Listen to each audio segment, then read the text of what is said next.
اعوذ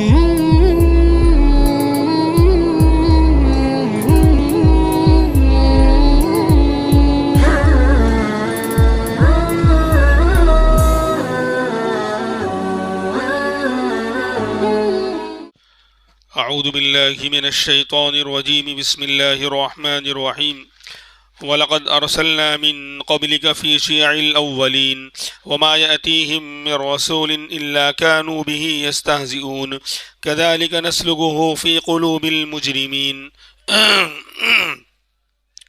صدق اللہ العظیم۔ اس سے پہلے اللہ تبارک و تعالیٰ نے اپنی اس عظیم الشان کتاب کے بارے میں اور اس کی حفاظت کے بارے میں اعلان کیا تھا کہ ہم نے اس قرآن کریم کو اتارا ہے اور ہم خود اس کی حفاظت قیامت تک کرتے آئے ہیں، پہلے بھی کرتے آئے ہیں اور قیامت تک کرتے رہیں گے۔ تو اللہ تبارک و تعالیٰ نے خود اس کی ذمہ داری لے لی۔ یہ اور بات ہے کہ اللہ تبارک و تعالیٰ اس کی حفاظت کے لیے الگ الگ لوگوں کو استعمال کرتے رہیں گے۔ اللہ کسی کے محتاج نہیں ہیں۔ ہر زمانے میں اپنی دین کی مدد کے لیے اور دین کی نصرت کے لیے اللہ نے الگ الگ انداز سے کام لیا ہے۔ صرف انسان نہیں بلکہ جانوروں سے، پرندوں سے بھی کام لیا ہے، بلکہ بے جان سمجھی جانے والی چیزوں سے بھی اللہ نے کام لیا ہے اور اپنی دین کی حفاظت فرمائی ہے۔ تو ٹھیک اسی طریقے سے قرآن کریم کی حفاظت کا اللہ نے ذمہ لیا ہے، تو وہ کیسے کرے گا؟ عام طور پر ہم جانتے ہیں کہ اللہ تبارک و تعالیٰ نے حفاظ کے سینوں میں اس کو محفوظ کر دیا کہ لاکھوں کروڑوں کی تعداد میں دنیا میں حفاظ ہیں، اور ایک حرف کا فرق کوئی کر کے دکھا نہیں سکتا، زیر و زبر کا فرق لا نہیں سکتا قرآن کریم میں۔ تو اللہ اس کی حفاظت، الفاظ کی بھی حفاظت کرتے رہیں گے، اور اس کے جو معنی ہیں جس کو ہم نے حدیث کہا تھا، حدیث بھی محفوظ رہیں گی، قرآن بھی محفوظ رہے گا، اور قیامت کی شام تک حدیث بھی محفوظ رہیں گی، اور جو لوگ ان کی تعلیم دے رہے ہیں وہ بھی قیامت تک باقی رہیں گے۔ پچھلے ہفتے بات آ چکی بھائی، جب قرآن کی حفاظت کا وعدہ ہے اور حدیث کی حفاظت کا وعدہ ہے، تو جو لوگ قرآن کے پڑھنے پڑھانے والے ہیں، حدیث کے پڑھنے پڑھانے والے ہیں، ان کے ذریعے تو محفوظ رہے گا، تو اللہ ان کی بھی حفاظت کریں گے۔ 2 4 10 20 علماء کو شہید کیا جا سکتا ہے، 10 20 50 لوگوں کو ختم کیا جا سکتا ہے، لیکن پوری دنیا سے علم دین کے حاملین، علماء، فقہا اور محدثین یہ ختم ہو جائیں، یہ قیامت تو آ سکتی ہے لیکن یہ معاملہ بالکل نہیں ہو سکتا۔ اور مدرسے جہاں پر تعلیم دی جائے گی وہ بھی تو باقی رہے گا، پچھلے ہفتے بات آ چکی۔ تو یہ چاروں چیزیں اللہ تبارک و تعالیٰ باقی رکھیں گے، مدرسے بھی باقی رہیں گے۔ آگے نبی کو یہ حکم دیا جا رہا ہے، لہذا آپ اس قرآن کریم کی اشاعت میں لگے رہیے۔ اگر اے مسلمانوں، اگر ہمیں بھی باقی رہنا ہے اور تمہیں بھی باقی رہنا ہے اور ہمارے ایمان اور اعمال کو باقی رکھنا ہے، ہماری نسلوں میں دین اور ایمان کو باقی رکھنا ہے، تو ہمیں بھی اس حفاظت والی محنت کے ساتھ لگنا پڑے گا، قرآن کے ساتھ اپنے آپ کو جوڑنا پڑے گا۔ اللہ کے رسول صلی اللہ علیہ وسلم اور صحابہ کرام جس زمانے میں آپ نے دعوت دینی شروع کی، مکہ پورا آپ کا مخالف، آپ کو ستایا جا رہا ہے، آپ کو پریشان کیا جا رہا ہے، آپ کا مذاق اڑایا جا رہا ہے، ہر طرح سے آپ کے اوپر زندگی کو تنگ کیا جا رہا ہے، آپ کے اوپر بھی پریشانیاں اور حالات ہیں، اور آپ کے صحابہ کرام پر بھی ہیں۔ جو بھی کلمہ پڑھتا تھا ظلم و ستم کی چکی میں پیسا جاتا تھا، مصیبتیں، پریشانیاں اس کا مقدر بنتی تھی، اور مکہ کی زندگی میں جواب دینے کا کوئی آرڈر تھا ہی نہیں، بس مار کھاتے رہو، صبر کرتے رہو، مشقتیں اٹھاتے رہو، دین پر چلتے رہو، یہ حکم تھا۔ تو بہت سی مرتبہ ایسا ہوتا تھا کہ بہت زیادہ ستایا جاتا، تو بہرحال انسان ہے، انسان کی ایک لمٹ ہے، قوت برداشت کرنے کی ایک حد ہے۔ کوئی کتنا بھی پاورفل اور طاقتور کیوں نہ ہو، لیکن اگر اس کے اوپر آؤٹ آف کنٹرول، حد سے زیادہ اگر اس کے اوپر یعنی زیادتی کی جائے گی، ظلم و ستم کیا جائے گا، تو اس کی طاقت بھی جواب دے دے گی، اور اگر دماغی ٹارچر کیا جائے گا اور ذہنی اعتبار سے اس کو پریشان کیا جائے گا، تو ذہن کی بھی ایک لمٹ ہے، برداشت کرنے کی ایک حد ہے۔ تو آپ کو بہت تکلیف ہوتی تھی، بعض باتیں وہ ایسی کہتے تھے اور آپ کا مذاق ایسا اڑاتے تھے کہ آپ کو بہت تکلیف ہوتی تھی، تو اگلی آیتوں میں اللہ تبارک و تعالیٰ آپ صلی اللہ علیہ وسلم اور آپ کے پیارے صحابہ کو تسلی دے رہے ہیں کہ آپ یہ لوگ آپ کو ستاتے ہیں، آپ کو برا بھلا کہتے ہیں، آپ کا مذاق اڑاتے ہیں، آپ کو مجنون اور پاگل اور دیوانہ کہتے ہیں، یہ ساحر اور جادوگر کہتے ہیں، تو یہ کوئی نئی بات نہیں ہے، یہ پہلا واقعہ نہیں ہے کہ آپ پہلے نبی ہوں، پہلی مرتبہ آپ کے ساتھ یہ معاملہ کیا جا رہا ہے، نہیں، جتنے بھی انبیاء ہم نے بھیجے ہیں ان کی قوم کے لوگوں نے ان کو ستایا، برا بھلا کہا اور مذاق اڑایا اور ہر طرح کا الزام لگایا، ان کو ستایا ہے، لہذا تسلی دی جا رہی ہے اللہ کے رسول کو۔ فرمایا وَلَقَدْ أَرْسَلْنَا مِن قَبْلِكَ فِي شِيَعِ الْأَوَّلِينَ، اے پیغمبر ہم نے آپ سے پہلے بھی اگلی جماعتوں میں، پچھلے لوگوں میں انبیاء بہت سارے بھیجے ہیں، لاکھوں کی تعداد میں نبی آئے ہیں اپنی اپنی قوموں میں جو آپ سے پہلے گزر گئیں، اور جب بھی کوئی نبی اپنی قوم میں دعوت لے کر آتا، اللہ کا پیغام لے کر آتا، تو سب سے پہلے چونکہ نبی کی دعوت حق کی دعوت ہوتی تھی اور اللہ کی دعوت ہوتی تھی، تو جتنے بھی باطل پرست لوگ ہیں وہ سامنے اور مقابلے میں کھڑے ہو جاتے تھے، یہ دستور رہا ہے، حق کے مقابل میں باطل کھڑا ہو جائے گا، انصاف اور عدل کے مقابل میں ظلم کھڑا ہو جائے گا، تو ہر زمانے کے جو بڑے لوگ ہوتے تھے، جو عیش پرست ہوتے تھے اور جو باطل پرست ہوتے تھے، تو چونکہ حق کی دعوت ان کے خلاف ہوتی تھی، ایک اللہ کو ماننا ہے، ایک اللہ کے سامنے سر جھکانا ہے، اور ہر زمانے کے جو بڑے لوگ ہوتے تھے وہ اپنے آپ کو ہی بڑا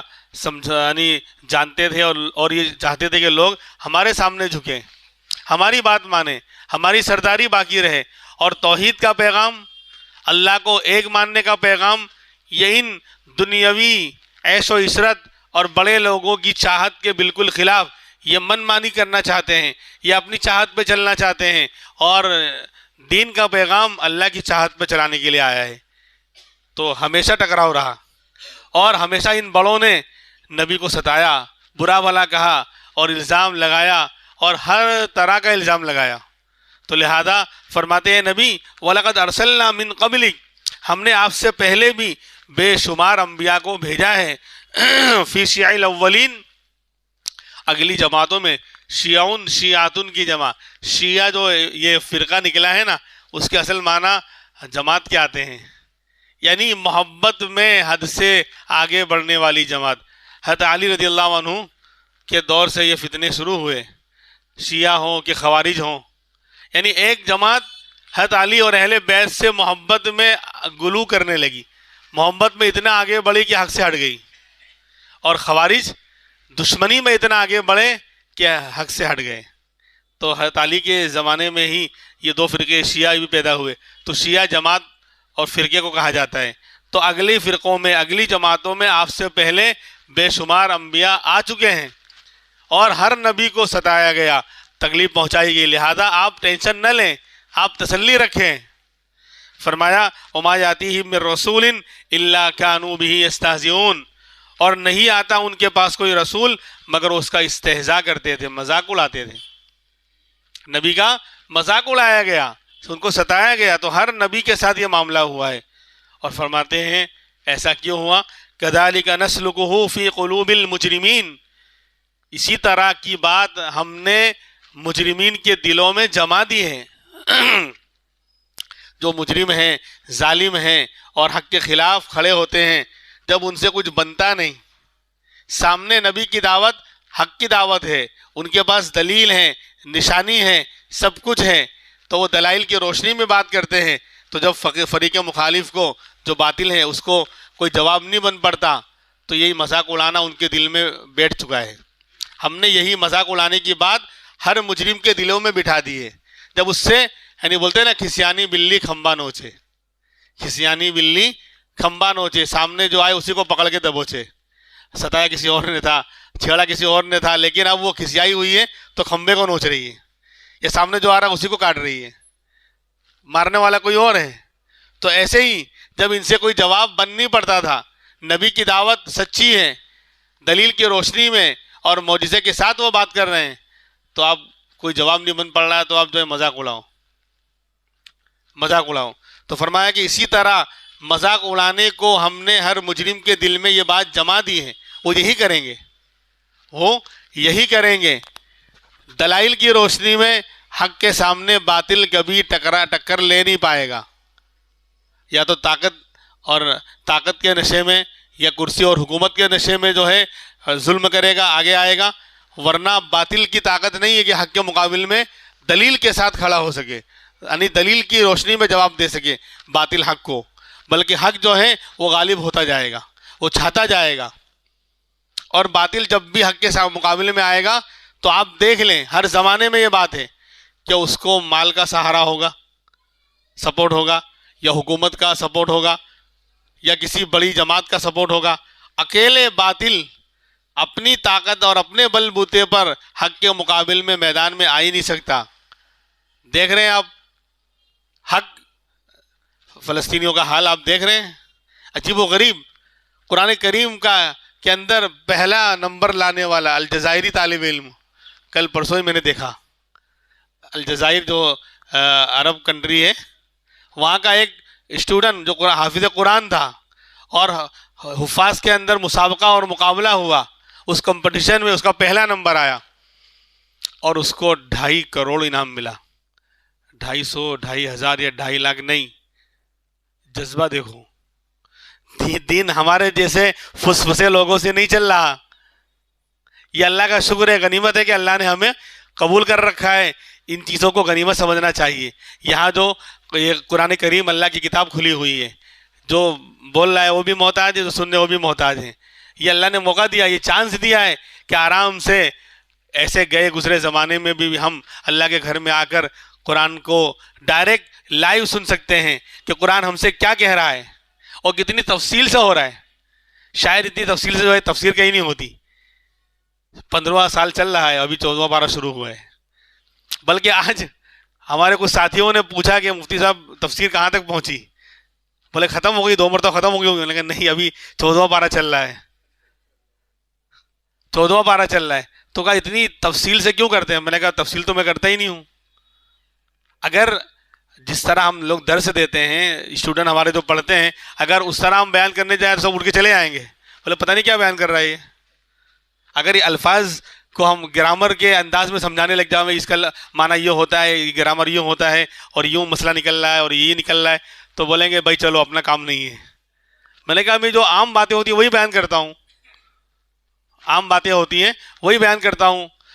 تو لیکن 15واں سال چل رہا ہے اور ابھی 14 پارے ہوئے۔ خیر، تو وہ 2.5 کروڑ اس کو انعام ملا۔ 12-13 سال کا، زیادہ بڑا بھی نہیں ہے، 10-12 سال کا بچہ ہے وہ۔ 2.5 کروڑ روپے انعام ملا۔ تو بولے بیٹے کیا کرو گے؟ کہا کہ میں سارا اپنا انعام فلسطین اہل غزہ کو دان کرتا ہوں۔ 2.5 کروڑ روپیہ۔ کہا کہ تمہارے والد کی بھی تو ضرورت ہے، گھر والوں کی بھی ضرورت ہے۔ کہا کہ سب ضرورتیں بعد میں ہیں، لیکن اہل فلسطین کی ضرورت سب سے زیادہ ہے۔ وہ دین کی خدمت کر رہے ہیں، وہ ہمارے قبلِ اول کی حفاظت کر رہے ہیں۔ بولے یہ تو بہت معمولی ہے۔ پھر آگے وہ بولتا ہے یہ بہت معمولی ہے، ہم اپنی جان مال سب کچھ لٹا دیں تو بھی کم ہے۔ یعنی سب سے زیادہ ضرورت بولے ہماری نہیں، بلکہ ہم بھوکے رہیں گے لیکن اہل غزہ کی مدد کریں گے۔ وہ پورے عالم اسلام کی طرف سے، یعنی ان کے جذبات ہیں، ان کا ایمان ہے کہ وہ جو سب کا حق ادا کر رہے ہیں۔ تو 2.5 کروڑ روپے پورا مجمع جو ہے رو رہا ہے۔ یعنی ایک امت کا جو ہے ابھی نونہال، ابھی پورے طور پہ وہ بالغ بھی نہیں ہوا، ابھی شعور آیا نہیں، بڑا بھی نہیں ہوا، لیکن اس کے جذبات دیکھیے۔ کہا کہ یہ تو کچھ نہیں ہے۔ 2.5 کروڑ دینے کے بعد کہہ رہا ہے کہ ہماری جان مال بلکہ سب کچھ ہم لگا دیں تو بھی کم ہے۔ تو دین جو ہے اس طرح قائم ہے، دین کی خدمتیں اس طرح اللہ لیتے ہیں لوگوں سے۔ کہاں کس طریقے سے دین کی خدمت ہوگی؟ آپ نہیں، یہ جذبہ ہونا چاہیے کہ اللہ کے لیے میرے بھائیوں دنیا میں بہت لگایا اور لگا رہے ہیں، کھانے میں پینے میں، صبح ہوتی ہے شام ہوتی ہے، زندگی کھانے پینے کے چونچلوں میں ہی تمام ہوتی ہے۔ آج یہ جائیں گے، وہاں کھانے جائیں گے، آج یہ سنڈے کی رات ہے، سیٹرڈے کی رات ہے، یہاں کھیڑا جائیں گے، فلاں جگہ جائیں گے، یہ کھائیں گے وہ کھائیں گے، بس اسی کے اندر ہماری پرواز۔ آج کروڑوں روپے امت نے ضائع کیے۔ اللہ کی لعنتیں اور نحوست لے کر کروڑوں روپے جو ہے آج امت نے ضائع کیے. ادھر وہ 2.5 کروڑ کا جذبہ، اس کا جذبہ دیکھیے. پتنگ اڑانے میں کروڑوں روپے آج امت نے ضائع کیے. غیروں کا کیا شکوہ کروں، مسلمانوں کا شکوہ.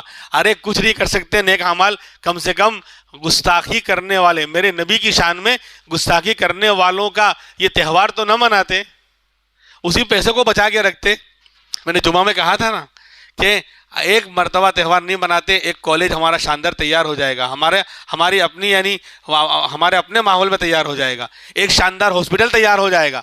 اتران نہیں مناتے مسلمان، ایک کالج، ایک جو ہے یونیورسٹی کھڑی ہو جاتی، ایک شاندار دواخانہ ہمارا بن جاتا. میں غلط تو نہیں کہہ رہا ہوں؟ یعنی کروڑوں روپے ضائع کرتے ہیں صرف مسلمانوں کا. آپ سروے کریں گے آپ کو اندازہ ہوگا. شہر احمد آباد میں اور پھر بڑے بڑے بڑودا، سورت، پورے گجرات کا جائزہ لیں گے تو وہ کئی کروڑ روپے ہو جائیں گے. اللہ جو ہے ہمیں سمجھ عطا فرمائے. تو فرمایا کہ ہم جو ہے یہ مذاق کا طریقہ ان کے دلوں میں ڈال دیا، یہ ان سے کچھ بنے گا نہیں تو مذاق اڑائیں گے. حق کے مقابل میں ٹک نہیں پائیں گے تو الٹی سیدھی بکیں گے، پھر دھمکی دیں گے ہم تو کو یوں کر لیں گے اور یوں کر لیں گے، کیونکہ طاقت کا نشہ ہے، مال کا نشہ ہے. لیکن حق سے دلیل کی بنیاد پر کوئی جیت نہیں سکتا. بہرحال تو فرماتے ہیں نبی آپ ٹینشن نہ لیں، یہ معاملہ پہلے بھی ہوتا رہا ہے اور آج بھی ہو رہا ہے اور آئندہ بھی ہوتا رہے گا. یہ تو آپ اپنے مشن پر لگے رہیں. اس لیے اہل حق کی جو جماعت ہے، علماء حق جو ہیں، وہ حالات سے متاثر ہوتے ہی نہیں ہیں. ایسا مضبوط ایمان اللہ نے دے رکھا ہے ہمارے علماء کو، ہمارے اکابر کو، کہ حالات کیسے بھی آ جائیں وہ جانتے ہیں. ان کی نگاہ قرآن و حدیث پر ہے کہ حالات کے لانے والے بھی اللہ اور حالات کو ہٹانے والے بھی اللہ. حالات کے لانے والے بھی اللہ ہیں اور حالات کو ہٹانے والے بھی اللہ ہیں. تو میں دنیا کا شکوہ کیوں کروں، دنیا والوں کی طرح کیوں رونا روؤں؟ اس اللہ سے اپنا معاملہ حل کروں. وہ راضی ہو جائے گا، سارے مسئلے حل کر دے گا. وہ ناراض رہے گا تو دنیا کی بڑی سے بڑی طاقت مل جاوے، ہمارا مسئلہ حل ہونے والا نہیں ہے. تو راضی کرنا اس رب کو ضروری ہے. انہیں معلوم ہے، ان کا تعلق ہے اللہ سے، قرآن و حدیث پر وہ علم رکھتے ہیں، وہ جانتے ہیں. اس لیے جو ہے حالات کیسے بھی آ جائیں وہ اپنے کام میں، اپنے مشن میں لگے رہتے ہیں، اپنے مشن میں، اپنی محنتوں میں لگے رہتے ہیں اور محنتیں کرتے رہتے ہیں. بہرحال تو فرمایا کہ ہم نے یہ مذاق اڑانا، الٹی سیدھا بکواس کرنا، یہ ہم مجرم کے دلوں میں ڈال دیا ہے. لا یؤمنون بہ وقد خلت سنت الاولین، اور یہ ہرگز ایمان لانے والے نہیں ہیں. یہ بھی ہے، یعنی اللہ نے کہہ دیا نبی کو، جو لوگ بہت زیادہ ستانے میں اور ظلم کرنے میں، مذاق اڑانے میں بہت زیادہ آگے بڑھ چکے ہیں، اب ہم نے پانی سر سے اونچا ہو گیا تو مہر لگا دی. اللہ سب کو موقع دیتے ہیں دنیا کے اندر. اللہ نے دیکھو جنت والا راستہ بھی ہے، جہنم والا راستہ بھی ہے، اسلام کا راستہ بھی ہے، کفر کا راستہ بھی ہے، دونوں ہیں. اور ہر بندے کو دونوں راستے پر چلنے کا اختیار ہے، چاہے تو کفر کا راستہ اختیار کرے، چاہے تو اسلام کا راستہ اختیار کرے. لیکن جب ایک بندہ بار بار اللہ موقع دے رہے ہیں لیکن وہ کفر کے راستے پہ چل رہا ہے اور اسلام کے راستے پہ چلنے والوں کو ستا رہا ہے، روڑے اٹکا رہا ہے، ان کو پریشان کر رہا ہے، تو اللہ کہتے ہیں اب سدھر جا، اب آ جا، اب آ جا، اب آ جا. ایک مدت طے تھی، جب وہ مدت کروس ہو جاتی ہے، وہ لمٹ وہ بندہ کروس کر جاتا ہے، آپ کہتے ہیں اب مہر لگ گئی. ختم اللہ علی قلوبہم وعلی سمعہم وعلی ابصارہم غشاوہ.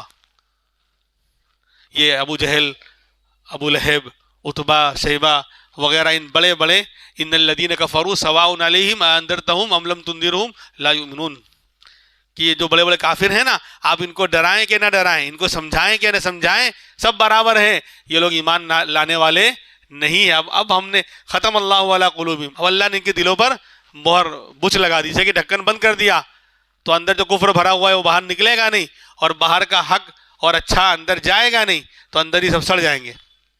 اللہ نے مہر لگا دی، بچ لگا دیا، اور ان کے کانوں اور ان کی آنکھوں پر پردہ ڈال دیا. اب حق نہ سنیں گے نہ دکھائی دے گا ان کو، ہو گیا ختم. تو اللہ موقع دیتے ہیں ہر ایک کو، لیکن جب دیکھتے ہیں کہ پانی سر سے اونچا ہو رہا ہے، بندہ سدھر ہی نہیں رہا ہے، اور زیادہ جو ہے نہ خود دین پہ چل رہا ہے نہ دوسروں کو چلنے دے رہا ہے، تو فرماتے ہیں اب اللہ کہتے ہیں لا یؤمنون بہ، یہ لوگ ایمان لانے والے نہیں. وقد خلت سنت الاولین، اور تحقیق کے اگلے لوگوں کا طریقہ گزر چکا ہے. اگلے لوگوں میں بھی ایسے تھے، فرعون، شداد، حامان، قارون، کہ پیغمبروں نے سمجھایا، حضرت موسیٰ نے سمجھایا، ہر طرح سے جا کر، لیکن فرعون نہیں مانا، شداد نہیں مانا، نمرود نہیں مانا، اور ایسے ہی قارون نے یعنی مال کے نشے میں اس نے بھی نہیں مانا، تو پھر اللہ مہر لگا دیتے. تو یہ مثالیں گزشتہ لوگوں میں گزر چکی ہیں. تو فرمایا کہ لا یؤمنون ابھی یہ لوگ ایمان لانے والے نہیں ہیں. وقد خلت سنت الاولین، اور تحقیق کے اگلے لوگوں کے اندر یہ طریقہ، اس طرح کے سیمپل اور نمونے گزر چکے ہیں، ان کے اوپر بھی ہم نے مہر لگا دی تھی. فرعون انا ربکم الاعلی کا دعویٰ کر بیٹھا، میں تمہارا بڑا خدا ہوں. خدا نہیں بلکہ ربکم، بڑا رب ہوں، ربکم الاعلی. تو اللہ نے لگا دیا منہ پہ تالا، اور نہیں دور کیا اس کی کفر و شرک کا جالا، اور پڑے گا اس کو اوپر بہت بڑا فرشتوں کی طرف سے بھالا. تو فرماتے ہیں کہ وَلَوْ فَتَحْنَا عَلَيْهِمْ بَابًا مِّنَ السَّمَاءِ فَظَلُّوا فِيهِ يَعْرُجُونَ. اب نہیں ماننا ہے تو الٹی سیدھی جو ہے دلیلیں مانگتے تھے، معجزہ ایسا کر کے دکھاؤ، فرشتے کو اتار کے دکھاؤ، یا ہم کو آسمان پر چڑھا کے دکھاؤ، ہم آسمان پہ چڑھ جائیں گے تو وہاں سے دیکھ لیں گے تو مان لیں گے. سمجھے؟ تو اللہ فرماتے ہیں کہ کچھ نہیں ماننے والے ہیں، اسے بہانے بازیاں ہیں. فرماتے ہیں کہ وَلَوْ فَتَحْنَا عَلَيْهِمْ بَابًا مِّنَ السَّمَاءِ، اگر ہم کھول دیں ان کے اوپر آسمان سے ایک گیٹ اور دروازہ، آسمان سے ایک دروازہ ان کے لیے کھول دیں، اور پھر اس کے لیے سیڑھی لگا دیں شاندار کہ جاؤ اب چڑھو، فَظَلُّوا فِيهِ يَعْرُجُونَ، کہ وہ برابر دن میں آرام سے اس پر چڑھتے رہیں، دروازے سے آسمان پر چڑھتے رہیں. تو بھی کیا کہیں گے معلوم؟ لَقَالُوا إِنَّمَا سُكِّرَتْ أَبْصَارُنَا، تو کہیں گے کہ ہماری نظر بندی کر دی گئی ہے، ہم جو دیکھ رہے ہیں، ہم آسمان پہ چڑھ رہے ہیں، یہ صحیح ہے غلط ہے، یا ہماری نظر بندی کر دی گئی ہے. جسے وہ آتا ہے نا مداری کا کھیل دکھانے، تو وہ کاغذ کو کیا بنا دیتا ہے؟ نوٹ. کاغذ کو نوٹ بنا دیتا ہے، پھر کہتا ہے سب کو قسم ہے کوئی یہاں سے ہلے گا نہیں، اس جھولی کے اندر ہر کوئی کچھ نہ کچھ ڈال کے جائے گا. جب بیوقوف تو کاغذ کا نوٹ بنا لے رہا ہے تو مانگ کیوں رہا ہے؟ گھر پہ بیٹھ کے بناتے رہے، گھر پہ بیٹھ کے چھاپتے رہے، 2000 والی بھی، 5000 والی بھی جو بنی نہیں دنیا میں. تو یہ نظر بندیاں ہوتی ہیں کہ ہوتا ہے کاغذ لیکن نظر آتی ہے نوٹ. تو ایسے ہی یہ کہیں گے اگر ہم ان کو آسمان کا دروازہ کھول دیں اور سیڑھیاں لگا دیں اور دن کے اندر، دن دہاڑے چڑھ رہے ہیں، رات میں نہیں، اندھیرے میں نہیں، دن میں بالکل صاف شاندار فرشتوں کو بلا لیں اور سیڑھیاں لگا کے ان کو چڑھاویں اور آسمان پہ چڑھ جاویں، تو بھی لقالو، تو یوں کہیں گے انما سکرت ابصارنا، ہماری آنکھوں پر پردہ ڈال دیا گیا ہے، ہماری نظر بندی کر دی گئی ہے، یہ جو نظر آ رہا ہے یہ حق نہیں ہے، ہم نہیں چڑھ رہے ہیں آسمان پر، یہ تو نظر بندی کر دی گئی ہے. بل نحن قوم مسحورون، بلکہ ہمارے اوپر تو سحر کر دیا گیا ہے، جادو کر دیا گیا ہے، یہ کہیں گے. یعنی ماننے والے ہیں نہیں. اگر ماننا ہوتا تو جو دلیلیں اور جو معجزات اللہ کے رسول نے دکھلائے اپنے نبی ہونے کے، وہ کافی تھے. ماننے والے کے لیے ایک دلیل کافی ہے اور نہ ماننے والوں کے لیے 1000 دلیلیں بیکار ہیں. تو آسمان پہ چڑھ بھی جائیں گے تو بھی کیا کہیں گے کہ نہیں تو دکھ رہا وہ غلط ہے، ہماری نظر بندی کر دی گئی ہے، بلکہ ہمارے اوپر سحر اور جادو کر دیا گیا ہے، حقیقت یہ نہیں ہے. بات سمجھ میں آ رہی ہے؟ تو اللہ تبارک و تعالیٰ نے کہا کہ جو قرآن کریم آپ کے اوپر اتر رہا ہے، نازل کیا جا رہا ہے، اس کے اندر ہزاروں نشانیاں ہیں، اور پھر اللہ کے رسول خود عجیب عجیب معجزات آپ کے ذریعے ظاہر ہوئے، عجیب عجیب معجزات. تو اسی کو دیکھ کر ایمان لانا کافی تھا، بلکہ یہ لوگ خود گواہی دیتے تھے. ابو جہل ہیں ہو کہ ابو لہب ہو، اس کو جب تنہائی میں لوگ پوچھتے کہ تم کیا واقعی محمد صلی اللہ علیہ وسلم کو جھوٹا سمجھتے ہو؟ بولے نہیں نہیں، وَإِنَّهُ لَحَقٌ لَصَادِقٌ، کہ نہیں محمد تو سچے ہیں، لیکن ہماری سرداری کا مسئلہ ہے کہ ہم مان لیں گے تو ہماری جو من کی جو چونچلے ہیں وہ پورے نہیں ہوں گے، ہم جو من چاہی پر چل رہے ہیں وہ ہماری چاہت پوری نہیں ہوگی، اس لیے جو ہے ہماری سرداری چلی جائے گی، حکومت ختم ہو جائے گی، اس لیے ہم کو یہ کرنا پڑ رہا ہے. خیر، اب آگے جو آیت آ رہی ہے انشاءاللہ وہ آئندہ کل کیونکہ اب چہرے تھوڑے مرجھا رہے ہیں، لیکن مرجھانے کی ضرورت نہیں ہے، کیونکہ خوشخبری سنائی جائے گی ابھی. خوشخبری ایک سنائی جائے گی تو چہرے ابھی کھل جائیں گے کہ کوئی ساتھی جو ہے ہمارے ساتھیوں میں سے کچھ لوگوں نے جو ہے